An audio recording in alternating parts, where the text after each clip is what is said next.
Di depan sebelah kiri ya. Di depan sebelah kiri ada Masjid Sayyidina Bilal bin Rabah.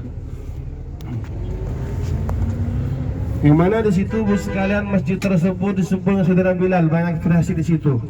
Banyak sejarawan mengatakan bahwasanya ketika Bilal di kota Madinah, yang mana beliau ini dulu seorang budak di Mekah, seorang budak yang kulitnya hitam, namun suaranya luar biasa.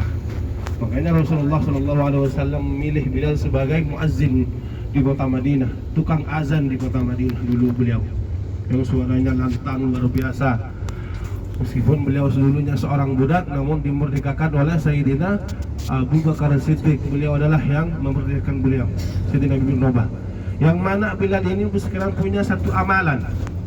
Amalannya itu beliau tidak pernah meninggalkan sholat sunat wudhu 2 rakaat. Jadi kalau beliau wudhu, pasti selesai wudhunya sholat sunat 2 rakaat. Itulah amalannya Sayyidina Bilal. Sehingga terompah sandalnya terdengar di surga, kata Rasulullah. Wahai Bilal, apa amalanmu? Ditanya oleh Rasulullah, apa amalanmu wahai Bilal, sehingga aku terdengar terompah sandalmu di surga? Apa kata Bilal? Amalanku ya Rasulullah, saya tidak pernah meninggalkan salat sunat wudu 2 rakaat.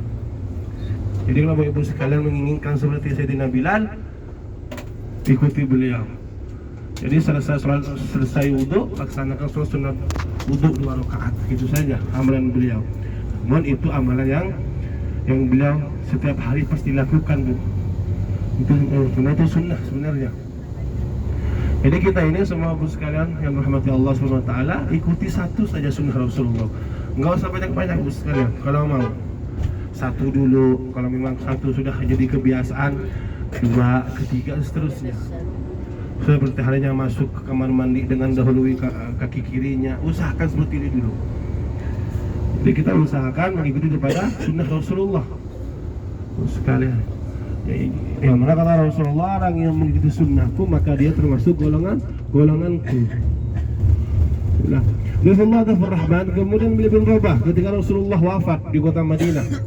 Yang mana ketika beliau masih hidup, Rasulullah masih hidup, beliau itu tukang azannya. Namun ketika Rasulullah wafat sudah tiada di kota Madinah, beliau tidak lagi tinggal di Madinah. Sayyidina Bilal sekalian tidak mau lagi azan di Madinah. Karena kata Bilal, setiap kali saya azan di kota Madinah pasti Rasulullah di bawah. Dalam artian beliau selalu memandang wajah Bilal bin Rabah. Ketika naik ke menara, Allahu Akbar, Rasulullah dia di bawah melihat sekalian. Maka setiap hari 5 kali beliau azan di kota Madinah, sehingga beliau tidak mau lagi azan di Madinah. Maunya tetap ada Rasulullah. Sehingga beliau hijrah ke Syam. Sekalian, kemudian di situ beliau selama 2 tahun di Syam, enggak mengunjungi Rasulullah. Sehingga datanglah ke dalam mimpinya beliau ketika beliau tidur, wahai Bilal, sekeras itu ke hati kau wahai Bilal, kata Rasulullah, sehingga engkau tidak mengunjungiku, kata Rasulullah. Jadi situlah beliau datang ke Madinah sekalian dengan mengendarai kendaraan yang dulu mungkin kuda atau itu unta. Sampainya di Madinah, beliau langsung ke makamnya Rasulullah, menangis sejujurnya di situ karena beliau takut ditinggal oleh Rasulullah. Rasulullah Rahman, para tamu Allah, tamu Rasulullah yang dimuliakan Allah Subhanahu wa taala. Kemudian setelah ada Sayyidina Bilal, kita akan mengunjungi satu tempat bersejarah, masjid yang bersejarah, yaitu Masjid Quba. Di depan sekalian ada satu masjid namanya Masjid Quba. Masjidul Usis ala Taqwa min awal yaumin. Inilah masjid yang pertama Rasulullah bangun. Jadi ketika beliau tiba di kota Madinah, beliau itu tidak langsung ke Masjid Nabawi, tidak. Beliau ke satu kampung namanya Masjid Quba. Daerah Quba dulu namanya. Namun dibuat satu masjid namanya Masjid Quba. Man tatahhara fi baitihi thumma ata Masjid Quba'in fa shalla fihi salatan kana lahu ka'ajri umratin. Barang siapa yang mensucikan dirinya berwudu dari rumahnya, kata Rasulullah, kalau kita dari hotel, kemudian berangkat ke Masjid Quba, sholat 2 rakaat di dalamnya, kata Rasulullah, maka pahalanya setara dengan pahala umrah.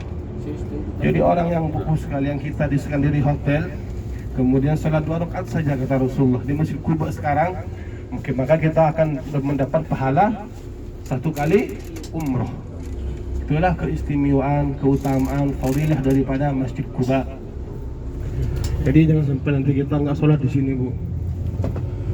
sholat bukan sholat kuba tapi karena kemarin dulu ada jamaah yang niatnya niat kuba, niat saya sholat sunat kuba katanya. Nggak ada sholat kuba, tetap kita sholatnya tahiyatul masjid, kalau enggak kita sholat duha gitu.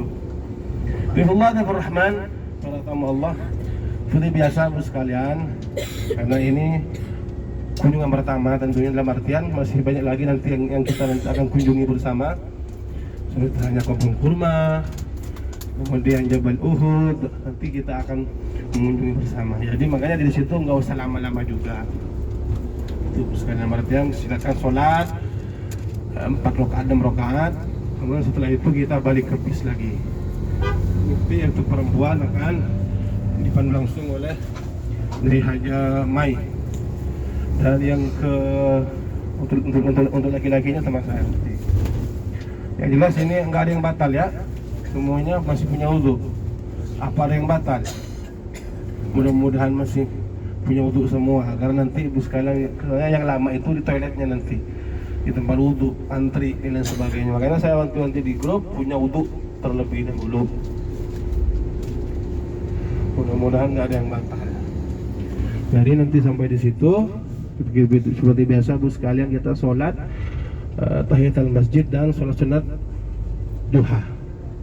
Bismillah, hadis Rasul, para tamu Allah yang dimuliakan Allah Subhanahu wa taala. Mudah-mudahan kita dapat parkir yang agak dekat karena kasar yang lansia sekalian. Ini nanti akan di-briefing dulu sebelum masuk masjid, dan seperti biasa kita membuat dokumentasi terlebih dahulu. Kemudian setelah itu nanti akan dipisah, yang perempuan nanti sebelah kiri, laki-laki nanti sebelah kanan masuknya.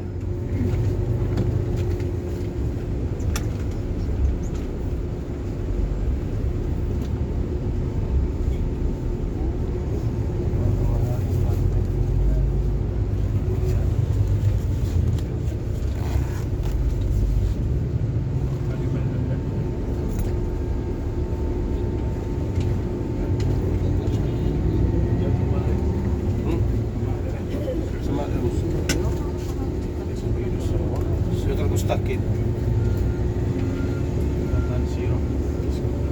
sirah Indonesia Pak Kawatit kita sirah kan Pak promosi